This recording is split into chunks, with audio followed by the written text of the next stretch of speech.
إن الحمد لله نحمده ونستعينه সমস্ত প্রশংসা একমাত্র আল্লাহর জন্য। আমরা তারই প্রশংসা করি, তার কাছে সাহায্য ও ক্ষমা প্রার্থনা করি। আমরা আল্লাহর নিকট আমাদের অন্তরে যাবতীয় অনিষ্টতা ও পাপকার্য হতে আশ্রয় প্রার্থনা করি। তিনি যাকে হেদায়েত দান করেন তাকে কেউ পথভ্রষ্ট করতে পারে না। আল্লাহ তাআলা যাকে পথভ্রষ্ট করেন তার কোনো হেদায়েত দাতা নেই। আমি সাক্ষ্য দিচ্ছি যে আল্লাহ ছাড়া সত্য কোনো মাবুদ নেই, তিনি এক, তার কোনো শরীক নেই। আরও সাক্ষ্য দিচ্ছি যে মুহাম্মদ তার বান্দা ও রাসূল। মহান আল্লাহ বলেন, হে মুমিনগণ, তোমরা যথার্থভাবে আল্লাহর তাকওয়া অবলম্বন করো এবং তোমরা মুসলিম না হয়ে কোনো অবস্থায় মৃত্যুবরণ করো না। তিনি আরও বলেন, হে মানুষ, তোমরা তোমাদের রবের তাকওয়া অবলম্বন করো, যিনি তোমাদেরকে এক ব্যক্তি থেকে সৃষ্টি করেছেন ও তার থেকে তার স্ত্রী সৃষ্টি করেছেন এবং তাদের দুজন থেকে বহু নর নারী ছড়িয়ে দেন। আর তোমরা আল্লাহর তাকওয়া অবলম্বন করো, যার নামে তোমরা একে অপরের কাছে নিজ নিজ হক দাবি করো, এবং তাকওয়া অবলম্বন করো রক্ত সম্পর্কীয় আত্মীয়ের ব্যাপারেও। নিশ্চয়ই আল্লাহ তোমাদের উপর পর্যবেক্ষক। মহান আল্লাহ আরও বলেন, হে ঈমানদারগণ, তোমরা আল্লাহর তাকওয়া অবলম্বন করো এবং সঠিক কথা বলো, তাহলে তিনি তোমাদের জন্য তোমাদের কাজ সংশোধন করবেন এবং পাপ ক্ষমা করবেন। আর যে ব্যক্তি আল্লাহ ও তার রাসূলের আনুগত্য করে সে অবশ্যই মহাসাফল্য অর্জন করবে। অতঃপর আমি নিজেকে ও আপনাদেরকে আল্লাহর তাকওয়া অবলম্বনের প্রতি উৎসাহিত করছি, কেননা এটি সেই দিনে সবচেয়ে শক্তিশালী আশ্রয়, সবচেয়ে মিষ্টি ঝর্ণা ও উপকারী সম্পদ হবে, যেদিন সমস্ত গোপন বিষয় প্রকাশিত হয়ে পড়বে। অতএব যে ব্যক্তি আল্লাহকে ভয় করে, তার ভালো গুণাবলী সুগন্ধ ছড়ায় এবং তার শ্রেষ্ঠত্বের শাখাগুলি প্রস্ফুটিত হয়। মহান আল্লাহ বলেন, আর যে আল্লাহর তাকওয়া অবলম্বন করে আল্লাহ তার জন্য তার কাজকে সহজ করে দেন। এটা আল্লাহর বিধান যা তিনি তোমাদের প্রতি নাজিল করেছেন। আর যে আল্লাহর তাকওয়া অবলম্বন করে তিনি তার পাপসমূহ মোচন করে দেন এবং তাকে দেবেন মহাপুরস্কার। হে মুমিন নরনারীগণ, জ্ঞানী ব্যক্তি যখন এই দুনিয়ায় তার যাত্রাপথ পাড়ি দেয়, তখন এর গতিপথগুলো তাকে নানা দিকে ঘুরিয়ে নিয়ে যায় এবং লক্ষ্যগুলো জটিলতায় ঘেরা পায়। ফলে সে কিছু সময়ের জন্য থেমে যায়। সে চিন্তা করে তার পদচিহ্নের প্রভাব সম্পর্কে এবং তার দীর্ঘ যাত্রার পথটি গভীরভাবে পর্যালোচনা করে। এই মুহূর্তে তাকে বিস্ময়, দুঃখ, আনন্দের মিশ্র অনুভূতি আচ্ছন্ন করে ফেলে। বিস্ময় এই কারণে যে দিনগুলো সুতোর মতো দ্রুত ফুরিয়ে যায় এবং বছরগুলো কিভাবে সমাপ্ত হয়ে যায়। দুঃখ তার অতীত জীবন অতিবাহিত সময়ের জন্য, যেখানে অবহেলা, ত্রুটি ও সময় অপচয়ের চিহ্ন রয়েছে। আর আনন্দ হয় তার সফলতা ও লক্ষ্য পূরণের জন্য।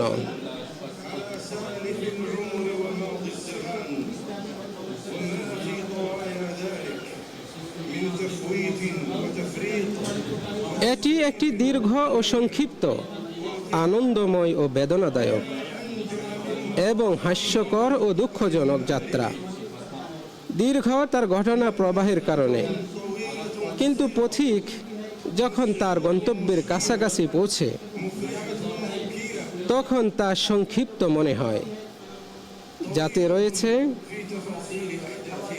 জয় পরাজয়, সুখ দুঃখের অশ্রু, বিশ্রাম ও ক্লান্তি, মিলন ও বিচ্ছেদ, উত্থান ও পতন। এভাবে জীবন নানান রঙে রঞ্জিত থাকে। এটাই এ জগতে মহান আল্লাহ সুবহানাহু ওয়া তাআলার নির্ধারিত বিধান।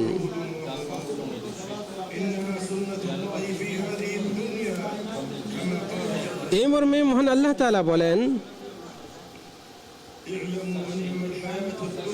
তোমরা জেনে রাখো যে দুনিয়ার জীবন ক্রীড়া, কৌতুক, শোভা, সৌন্দর্য, তোমাদের পারস্পরিক গর্ব, অহংকার এবং ধন সম্পদ ও সন্তান সন্ততিতে আধিক্যের প্রতিযোগিতা মাত্র। এর উপমা হলো বৃষ্টির মতো, যার উৎপন্ন ফসল কৃষকদেরকে আনন্দ দেয়, তারপর তা শুকিয়ে যায়। তখন তুমি তা হলুদ বর্ণের মতো দেখতে পাও, তারপর তা খড়কুটায় পরিণত হয়। আর আখিরাতে আছে কঠিন আযাব এবং আল্লাহর পক্ষ থেকে ক্ষমা ও সন্তুষ্টি। আর দুনিয়ার জীবন প্রতারণার সামগ্রী ছাড়া আর কিছু নয়। এটি জীবনের পরিবর্তনশীল যাত্রা, যা কখনোই একটি অবস্থার উপর স্থির থাকে না। এটি আমাদেরকে নিয়ে চলে যখন একটি দিক শক্তিশালী হয় তখন সহজ থেকে কঠিন পথের দিকে নিয়ে যায়। এটি যেন অন্ধকারে থাকা গ্রহগুলোর একটি গ্রহ যা একইভাবে চলে ও প্রবাহিত হয়। এটি যদিও একটি দীর্ঘ যাত্রা যা মানুষের পৃথিবীতে প্রবেশ থেকে শুরু করে তার মৃত্যুর পর মাটির নিচে চলে যাওয়া পর্যন্ত চলতে থাকে, তবুও এটি ঘুমন্ত মানুষের স্বপ্নের মতো। যখন সে ঘুম থেকে জাগে এবং অবেচেতনা থেকে বের হয়, এটি যেন একজন অতিথির অস্থায়ী থাকার মতো অথবা একটি স্বপ্নের ক্ষণস্থায়ী উপস্থিতির মতো। মর্মেই তো কবি বলেন, একটি অতি প্রিয় স্বপ্ন ফজরের পূর্বে আগমন করে আবার চলে গেল, ফলে আমি তাকে হারিয়ে ফেলাই আফসোসের সাথে দিন কাটালাম। হে প্রিয় স্বপ্ন, আমি তো তোমাকে খুবই ভালোবাসতাম, আর যখন তুমি আমার নিকট এসেছিলে তখন আমার ভালোবাসা আরও বেড়ে গিয়েছিল। জীবন কতই না সুন্দর ও স্বাচ্ছন্দ্যময় হতো যদি সেই পালিয়ে যাওয়া প্রিয় স্বপ্নটা স্থায়ী হতো।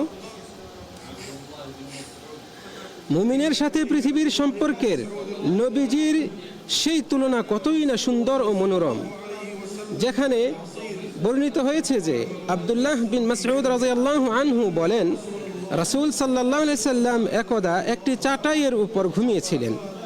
অতঃপর তিনি তা হতে উঠলে তার শরীরে এর দাগ পড়ে যায়। আমরা বললাম, হে আল্লাহর রাসূল, যদি আমরা আপনার জন্য একখানা বিছানা তৈরি করে বিছিয়ে দেই? তিনি বললেন, দুনিয়ার সাথে আমার কি সম্পর্ক?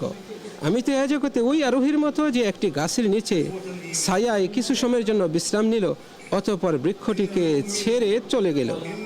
সুনানে তিরমিজি ও ইবনে মাজার হাদিস।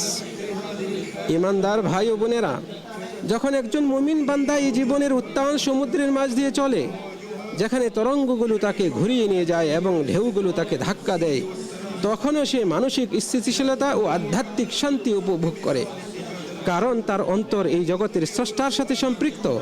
তার ভালোবাসায় মন পরিপূর্ণ এবং তার তাওহীদ দ্বারা হৃদয় প্রতিষ্ঠিত। তাই দুনিয়ার সংগ্রাম তার কাছে একটি বাহ্যিক লড়াই মাত্র, এটা অভ্যন্তরীণ কিছু নয়। এটি সে চোখে দেখে কিন্তু তার অন্তরে ঠাঁই দেয় না। সত্যিকারের ঈমান এই জীবনের ক্লান্তি ও উত্তেজনার মাঝে মনের গভীরে শান্তি ও নিরাপত্তা নিয়ে আসে, আনন্দ ও নিশ্চয়তা প্রদান করে। এটি জীবনের মরুভূমিতে হৃদয়ের জন্য বসন্ত, উত্তপ্ত পরিস্থিতিতে শীতল ছায়া এবং এই পৃথিবীর গভীরতা থেকে মুক্তির নৌকার ন্যায়। যদিও মুমিন বান্দা জীবনযাত্রার কঠিনতা এবং দুনিয়ার প্রতিকূলতার সম্মুখীন হয়, তবুও তার হৃদয় প্রশান্ত, মুখে হাসি, চেহারায় প্রশান্তি, মন শান্ত এবং ভাষা মিষ্টি থাকে। তার কষ্ট ও বিপদ যতই বাড়ে, তাতে তার সওয়াবই বৃদ্ধি পায়। যেমন একটি চন্দন কাঠ পোড়ানোর পরও তার সৌরভ আরও বৃদ্ধি পায়। দুনিয়ার এই সংগ্রামের মধ্যেও ঈমান হচ্ছে হৃদয়ের সান্ত্বনা, আত্মার সুখ এবং অন্তরের আনন্দ। যে ব্যক্তি ঈমানের প্রবাহিত স্রোতে নিমজ্জিত না হয় এবং এর সুধা পান না করে, সে জীবনের মিষ্টতা ও সুখ আস্বাদন করতে পারবে না। যখন তার আত্মা এই স্রোত থেকে পান করে পরিতৃপ্ত হয়, তখন তার সত্তা রঞ্জিত হয় এবং সেই সুধা তার সমস্ত অঙ্গ প্রত্যঙ্গে ছড়িয়ে পড়ে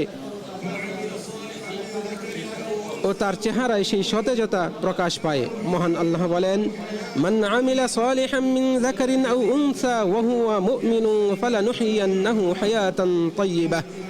মুমিন হয়ে পুরুষ ও নারীর মধ্যে যে কেউ সৎ কাজ করবে, অবশ্যই আমি তাকে পবিত্র জীবন দান করব, আর অবশ্যই আমি তাদেরকে তারা যা করত তার তুলনায় শ্রেষ্ঠ প্রতিদান দেব। নিশ্চয়ই ঈমান সমৃদ্ধ জীবন হলো পবিত্র, সম্মানজনক ও প্রশান্তিময়, যার সামনে পাহাড় সম বিপদ ও দুর্দশা তুচ্ছ মনে হয় এবং দুনিয়ার ভোগ বিলাসের স্তূপকে মূল্যহীন মনে হয়। আর ইমানের বিশেষ স্বাদ রয়েছে, যেমনটি প্রিয় নবী সাল্লাল্লাহু আলাইহি ওয়াসাল্লাম বলেছেন, বস্তুত যার অন্তরে ইমান সুদৃঢ় হয়েছে আনুগত্য ও স্বীকৃতির দিক থেকে এবং ইমানের বাস্তবায়ন করেছে, এর প্রতি বিনয়ী হয়ে আত্মসমর্পণ করে, সে অন্তরের ইমানের স্বাদ অনুভব করবে এবং হৃদয়ে তার প্রভাব অনুধাবন করবে, যার স্বাদ বর্ণনাতীত ও তার হকিকত কোনো বাক্য দ্বারা শব্দে ব্যক্ত করা অসম্ভব, বরং তা এমন বাস্তবতা যা কেবল ইমানদার ব্যক্তিরাই উপলব্ধি করে। আল্লাহ তাআলা আমাকে আপনাদেরকে তাদের অন্তর্ভুক্ত করুন এবং তাদের দলভুক্ত করুন, আর আমাকে আপনাদেরকে কোরআন ও সুন্নাহতে বরকত দান করুন এবং তার তাকওয়াকে আমাদের জন্য পাথেয় ধনভাণ্ডার ও ঢাল হিসেবে নির্ধারণ করুন। আমি আল্লাহর কাছে ক্ষমা প্রার্থনা করছি আমার জন্য এবং আপনাদের জন্য, কাজে আপনারাও তার কাছে ক্ষমা প্রার্থনা করুন, নিশ্চয়ই তিনি পরম ক্ষমাশীল, পরম দয়ালু।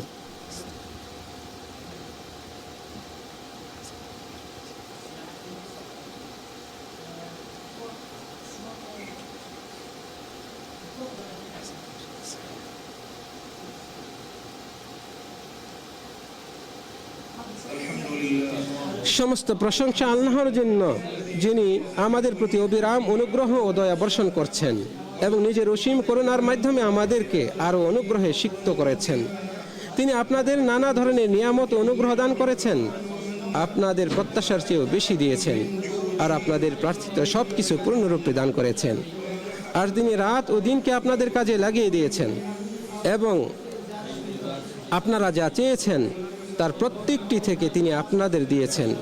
আল্লাহ তাআলা আমাদের সর্দার ও নবী মুহাম্মদ এর উপর রহমত বর্ষণ করুন, যিনি তার সর্বশেষ নবী ও রাসূল এবং তার রিসালাত ও সংবাদ প্রচারকারী। আরও রহমত বর্ষণ করুন তার পরিবার, সাহাবা, অনুসারী ও বন্ধুদের প্রতি, আর কিয়ামত দিবস পর্যন্ত তাদের সকলের প্রতি অবিরাম শান্তি বর্ষণ করুন। অতঃপর মুমিন নর ও নারীগণ, নিশ্চয়ই প্রকৃত ঈমান বাস্তবতা বিবর্জিত কোনো অর্থের নাম নয়, অথবা এমন কোনো মতবাদ নয় যার বাস্তবিক জীবনে কোনো প্রয়োগ নেই, বরং তা এমন বিশ্বাস যার মাধ্যমে অন্তর পরিপূর্ণ হয়ে ওঠে, যার ফলে হৃদয়ে প্রশান্তি, আস্থা, সন্তুষ্টি ও আনন্দ বয়ে যায়। অতঃপর তা অঙ্গ প্রত্যঙ্গকে আমল ও পরিপালনে ব্যাপৃত করে। পরিশেষে এর পরিধি বৃদ্ধি পেয়ে সমগ্র মানব জাতির উপর নিরাপত্তা, শান্তি, ভালোবাসা, কল্যাণ ও ইনসাফ প্রবাহিত করে। মূলত তা মুমিনকে জীবনের ক্ষণস্থায়ী লোভ লালসার ঊর্ধ্বে উঠিয়ে মানবিক পূর্ণতার শিখরে উন্নীত করে। এই মহান ধর্ম মানুষকে বিবেক, বুদ্ধি, হৃদয়, আত্মা ও আচরণগত দিক থেকে নতুনভাবে গড়ে তোলার জন্য এসেছে, যাতে মানুষ এই মহাবিশ্বে দৃঢ় মূল্যবোধ ও নৈতিকতা এবং মানসিক, আধ্যাত্মিক ও বুদ্ধিবৃত্তিক উৎকর্ষতার অধিকারী হতে পারে। ব্যাপক অর্থে ঈমান হল সৃষ্টিকর্তার সঙ্গে সৃষ্টির সংযোগ স্থাপন করা এবং দৃশ্যমান জগতের সাথে অদৃশ্য জগৎকে সম্পৃক্ত করা।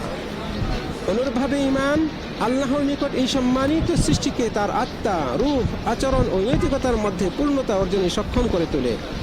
ফলে আল্লাহ তাআলার মানব সৃষ্টির উদ্দেশ্য বাস্তবায়িত হয়। ফলস্বরূপ ঈমান এই মানুষকে মানসিক শান্তি ও আধ্যাত্মিক প্রশান্তিতে পূর্ণ করে দেয়। এই পৃথিবীকে উন্নত করা এবং এখানে বিশ্ববাসীর মাঝে কল্যাণ, ইনসাফ, ভালোবাসা, শান্তি ও দয়া বিস্তার করার পূর্বেই মহান আল্লাহ বলেন, ওয়ামা আরসালনাকা ইল্লা রাহমাতাল লিল আলামিন, আর আমি তো আপনাকে সৃষ্টিকুলের জন্য শুধু রহমত রূপে পাঠিয়েছি। হে মুমিন নারীগণ, নিশ্চয়ই আজকের এই দিনে সৃষ্টির সেরা ও মানবকুলের সর্দার মুহাম্মদ সাল্লাল্লাহু আলাইহি ওয়াসাল্লামের উপর অধিক পরিমাণে সালাত ও সালাম পাঠ করা মুস্তাহাব একটি আমল। সুতরাং আপনারা তাই করুন। রাসূল সাল্লাল্লাহু আলাইহি ওয়াসাল্লাম বলেছেন, তোমাদের দিনগুলোর মধ্যে সর্বোত্তম দিন হচ্ছে জুমার দিন। সুতরাং এই দিনে তোমরা আমার উপর অধিক পরিমাণে দরুদ পাঠ করো, কেননা তোমাদের দরুদ আমার নিকট পেশ করা হয়। হে আল্লাহ, আপনি পূর্ববর্তী পরবর্তী সকল মানুষের সর্দার, রাসূলগণের নেতা, সর্বশেষ নবী এবং বিশ্ববাসীর জন্য আপনার রহমত মুহাম্মদ সাল্লাল্লাহু আলাইহি ওয়াসাল্লামের উপর সে পরিমাণ দরুদ, সালাম, বরকত নাজিল করুন, যা আপনার কিতাব সংরক্ষণ করে, আপনার কলম লিপিবদ্ধ করে, আপনার ইলম ধারণ করে, এমন দরুদ যা কিয়ামত অবধি চলমান থাকবে। হে আল্লাহ, আপনি সৎপ্রদপ্রাপ্ত খলিফাগণ, হেদায়েতপ্রাপ্ত নেতাগণ আবু বকর, উমর, ওসমান, আলী রাদিয়াল্লাহু আনহুম সহ সকল সাহাবি তাবি কিয়ামত অবধি তাদের অনুসারীদের প্রতি সন্তুষ্ট হন। আপনার ক্ষমা ও সন্তুষ্টির মাধ্যমে আমাদেরকেও তাদের সামিল রাখুন। হে আল্লাহ, আপনি ইসলাম ও মুসলমানদেরকে সম্মানিত করুন, কুফর ও কাফেরদের অপদস্থ করুন। এ দেশ সহ সকল মুসলিম দেশকে বরকতময়, সুরক্ষিত ও নিরাপদ করুন।